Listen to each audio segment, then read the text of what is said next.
Hello students, this is Mr. Ezra. Today we are going to talk about adding and subtracting polynomials together. When we're adding and subtracting polynomials, basically if we're adding, all we're really going to do is combine the like terms. And remember, like terms are terms that have the same exact variables and exponents. We're just going to add them together.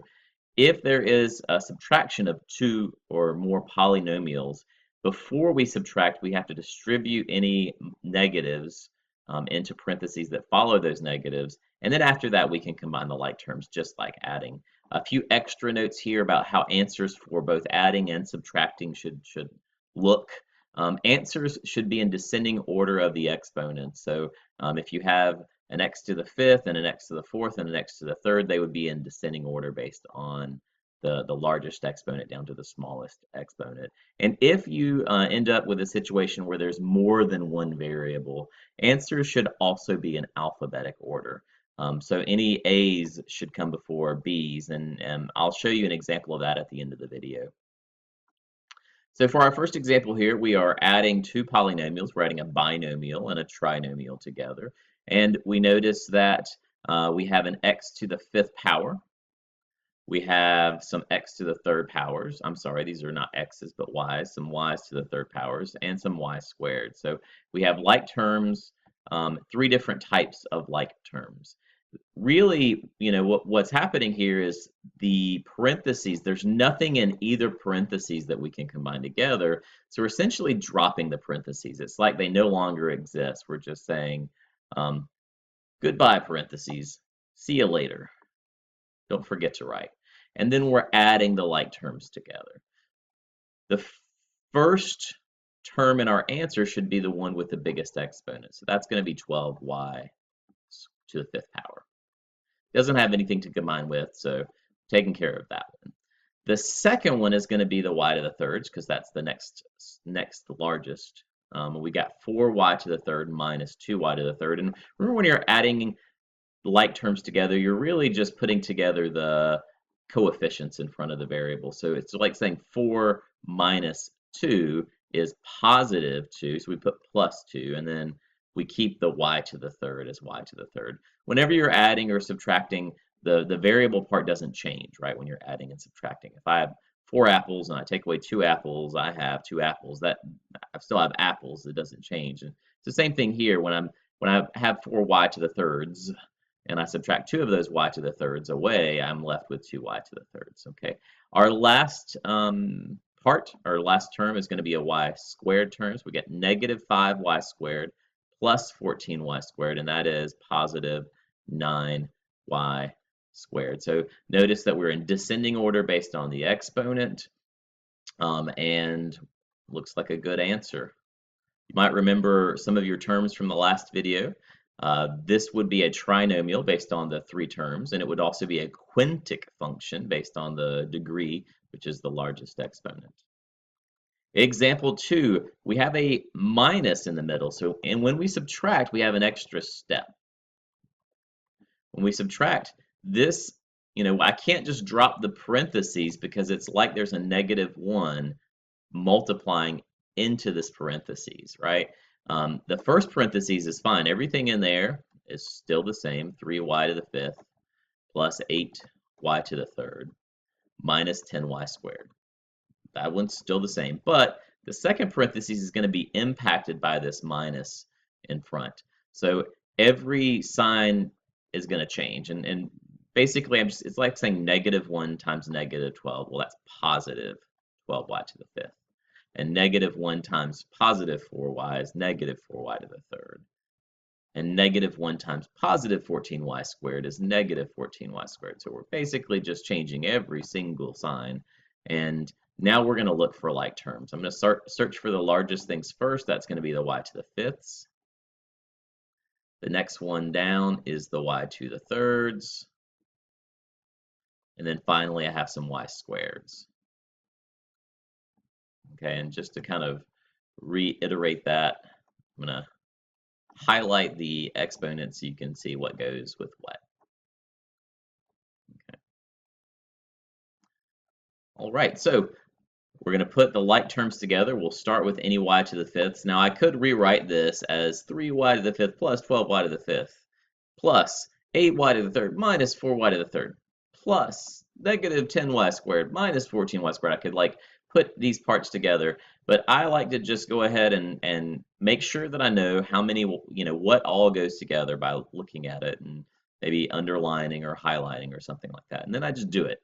3 plus 12 is 15, so I get 15y to the fifth power. 8 minus 4 is positive 4, so plus 4y to the third. Negative 10 minus 14 is negative 24y to the fourth. I'm sorry, that's y squared. And I get my final answer. Looks like it is also a quintic trinomial. For example 3, we have another subtraction problem. Now, some of you've seen stuff like this before, I'm sure, right? The difference now is that we're talking about a polynomial and another polynomial. So we've got a trinomial minus another trinomial. All right, so we're going to distribute this negative into the second parentheses, just like we did a second ago. We'll bring the first parentheses is fine, negative 7n squared plus 8n. There's no problem there, minus 4. But we've got to distribute the minus into the second. It's like a minus 1, right? Times everything in the second. All that really happens is all the signs are going to change. Any minus is going to become addition. And this goes away when we do that, right? Negative times negative is positive. Negative times positive is negative. Negative times negative is positive.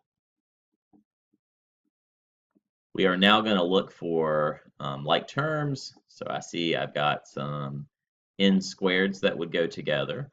I've got some n's that would go together. And I've got some constant terms that would go together that really don't have an exponent or a variable. They are going to go together as well. So we'll put together negative 7n squared plus 14n. Negative 7 plus 14 is 7n squared. And then we're going to look at, let's see, 8n and 11n.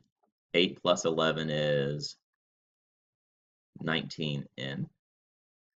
And then finally, we've got negative 4 minus 2, and that's minus 6 when you add those together. Negative plus negative is a larger negative.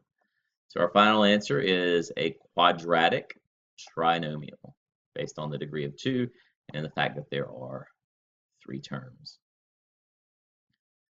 We have another addition problem. When we're adding, you can come down and rewrite everything, but essentially there's nothing to distribute because if I distribute a positive 1, well, that's going to stay a negative, that's going to stay a negative, and that's going to stay a negative. They're all going to stay the same. So you could distribute that positive 1, but it's really unnecessary to distribute that positive 1. Instead, we're going to look for like terms. So I see the 6k to the fourth minus 4k to the fourth looks like the largest exponent. Negative 10k squared doesn't have anything to combine with. We've got positive 7 minus 14k. And then we've got one constant term that doesn't have anyone to combine with. So we'll just put these things together, starting with the largest exponent. 6 minus 4 is 2.